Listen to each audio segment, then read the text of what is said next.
Well, hello there. I'm so happy you decided to click on this video.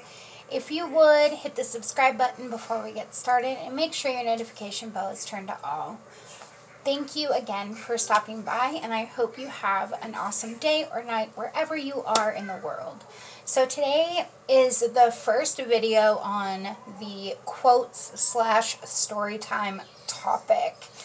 So I created this umbrella topic. I'm not sure if I mentioned it on my main channel or this channel, but I put it in to replace something that I had made a mistake on. I put one topic in two spots. So I replaced it, and one night I woke up and I was like, oh my god, I have an awesome freaking idea. And I jotted it down, and in the morning I just replaced it, and we are going to be talking about a specific quote, and then I'm going to be telling you guys a story in my life that revolves around that quote. And then at the very end, I'll explain the quote and what it represents within the story.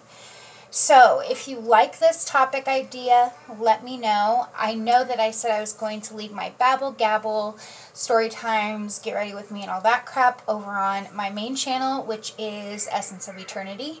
Be sure to check it out and subscribe over there. But I think that if I make it where it means something and I'm not rambling off on tangents like I'm doing now, I think we'll be okay.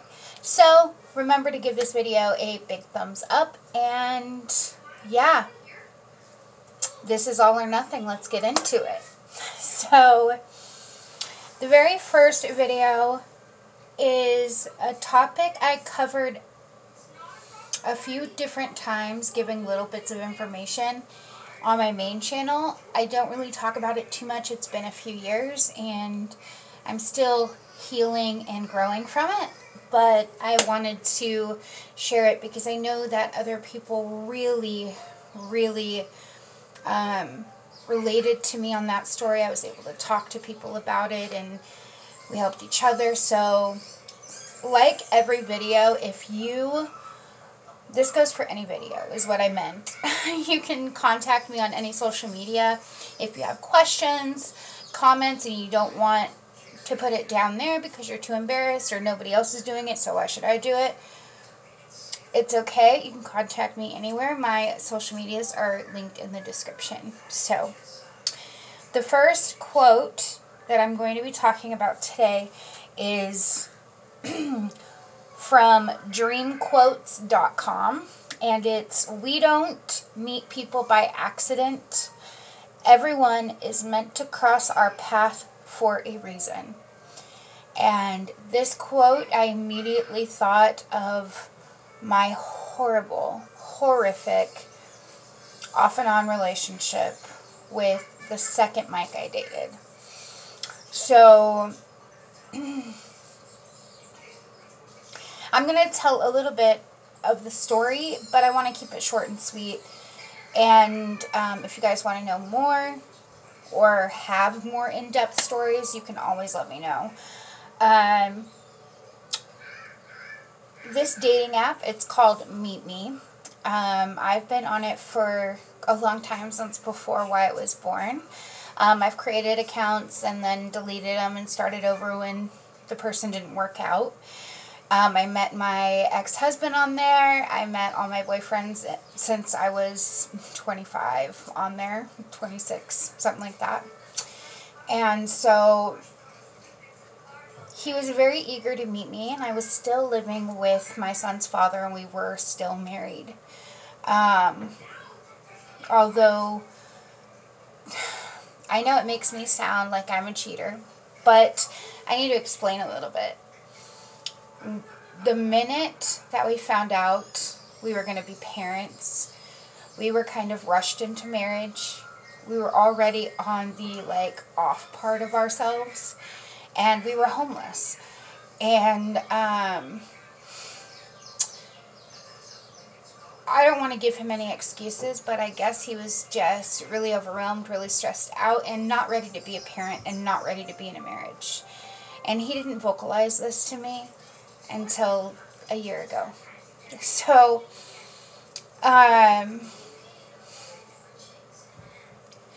anyways, he had started cheating on me about 3 months into my pregnancy. Okay, I gotta work late. I would call his friend from work and he'd be like, no, he left an hour early actually. Or, oh, I'm gonna stop at the store. Do you need anything? Come home 3 hours later. The store is like 10 minutes from our house. Like, he really took me for a fool. So I was like, oh, I'll do you one better, babe. And I got on Meet Me and I met this guy. And he was really eager to meet me. And he was very aggressive and confident, and I was really attracted to it. Not to mention, he was a bad guy. Yeah, he's just that bad boy type that most women and girls are attracted to. And there was some good things that came out of that relationship, and some bad. And like this quote states, people don't come into your life without a reason. And I was at my peak of my drug addiction, and he was dealing. It was quite simple to get meds, pills, whatever you want to call them. The cure-all pill that I wish I could take for the rest of my life because I just want to be numb. But it's hard for me to talk about my addiction right now because I'm so teetering on the edge. But it was just easy. I would take him to go get his prescription, and then I would get some to sell and pretend I got, jacked. People jacked the meds, so I got to keep them all. I just got yelled at a little bit. But it went from being pushy to yelling at me constantly, really degrading me. My self-esteem dropped even worse than where it was. I was starting to self-harm again. And then I met his mom. And I met 3 of his ex-girlfriends at Thanksgiving that I took my son to. And his mom's like, oh, don't fight him too much, honey. He's going to make your confidence grow, and you're going to appreciate it in the long run. You just got to put up with it for now. And I'm like, this woman is psychotic. Like, I thought her son was crazy, but she wants me to sit there and take beatings and take, all of these hurtful things being said to me. And at first I was blaming him for my marriage being over. But then I realized he just helped me out of my comfort zone. And yes, eventually my confidence did grow. Eventually I was able to stand on my own 2 feet. And eventually I was able to tell him to get the fuck out. There was a circumstance so we were apart for like almost a year at this point, and he's like, oh, let's go to the cabin for one more time's sake. And I'm like, okay, cool, I want to get away, and I know that Wyatt's dad wants to see Wyatt, so I'm good. The whole weekend, he was acting so creepy. A lot of things went wrong that weekend. He would tell me the things that I wanted to hear so he could have what he wanted. And I quickly learned that I was either going to get severely hurt that weekend or I was going to be murdered. And so I slept maybe a couple hours between Friday and Sunday. And I wrote out texts just in case. And he threw all my shit in the truck and was like, it's time to go. I'm done with your fat ass. I don't want you no more. You're just a fucking piece of meat.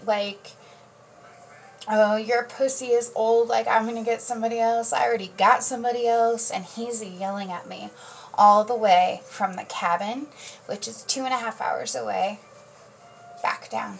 And then he reaches into the back seat and he goes, I've been sharpening this all weekend. And it was like a little hatchet axe.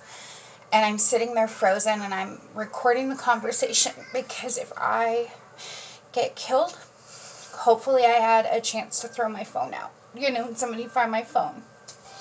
And I'm trying to think ahead, and I was, at this point, I was only a few months sober. Like, I was still fresh in sobriety, and I just really thought that I could handle, making this closure weekend. We were going to have it our closure weekend, like, just one more fun weekend, but it wasn't. I got hit with a frying pan, bent my fingers back, pushed me, yelled at me constantly, forced me to have sex with him, and on the way home, when he pulled that axe, I quickly texted my mom. He was loading a bowl to smoke some marijuana, and so I was like, this is my chance. And my mom, I was like, Mom, you need to call the sheriff, you need to call State Patrol. He's threatening to push me out of the moving vehicle if I tried to fight back with him killing me. Like, if I would have tried to fight him back, he would have just thrown me out of the vehicle. So my mom's on the phone with State Patrol, and I see them going northbound. And he's almost done smoking. I'm like, oh fuck, it's coming. It's coming. It's coming to that point, and all I could think about was Wyatt.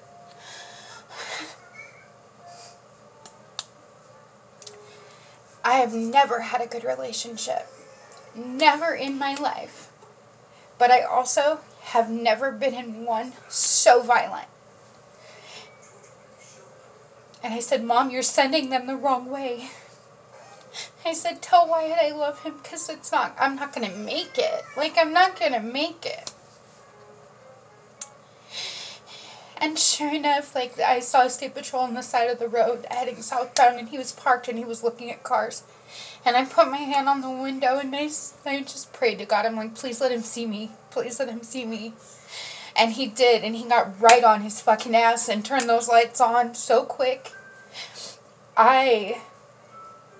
He had taken the axe, and I had already unbuckled my seatbelt because he was stoned and he was doing his own thing there. And the whole time still yelling at me while he's smoking, and I'm like, I took my elbow and I like knocked the seatbelt open. And when we had pulled over, he's like, what did you do? What did you do? If I go to fucking jail, I'll find you and I'll kill you and your son. And so I was like, I fucking open the door and I roll out, and he throws the axe like after me. Like, he throws it out, and I duck and roll, and within 1 minute, Marysville to Everett, it is back-to-back traffic. We've got one lane of traffic blocked off. They've got guns drawn. And I start vomiting, and I'm just like,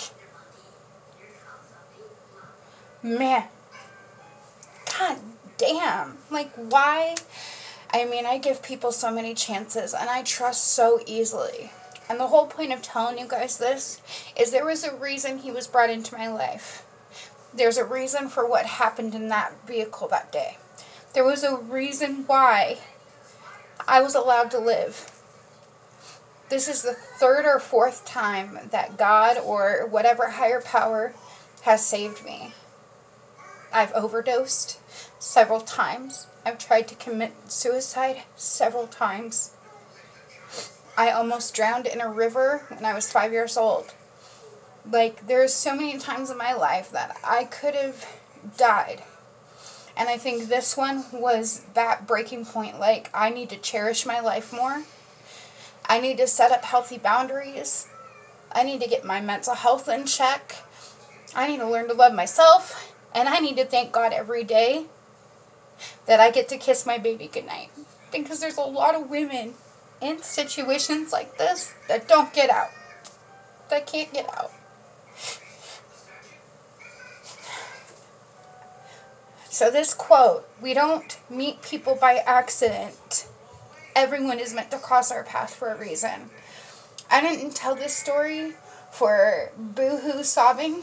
I didn't tell this story for pity or nothing. I told this story so that hopefully it reaches women who are struggling in negative, nasty, unhealthy relationships and realize that it could get serious real fucking quick.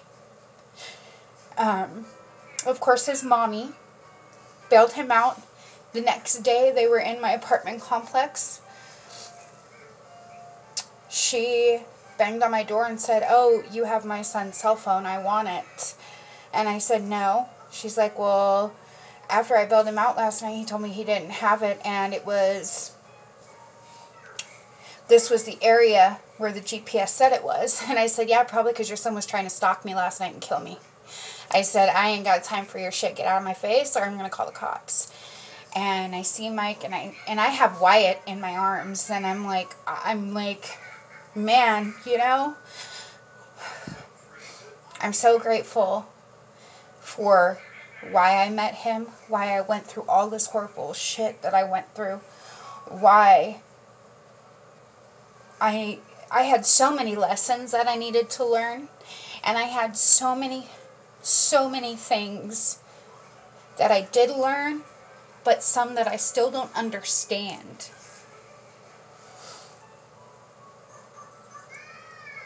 I got a call last month, the prosecuting attorney's office. There was another woman he attempted to murder, and they had pulled his record and saw what had happened that day. And she said, "Would you testify?" And a part of me really wants to help that woman, but a part of me is so fucking scared that for the last 3 years, like, I have been single, I have been working on myself, I've been getting my shit together, I've been learning to love myself, healthy boundaries, and all of that. And it's so important to help others. But in order to help others, you have to be fully healed. And you have to be able to, you know, deal with your shit before you can help others.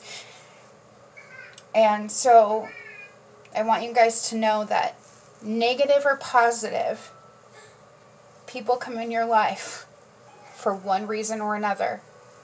It's a learning opportunity. Maybe mistakes will be made so that you can make those adjustments. I'm shaking just thinking about this. I'm going to go take some anxiety medicine here in a few minutes. I'm so sorry this video was super long, but I wanted to share that with you.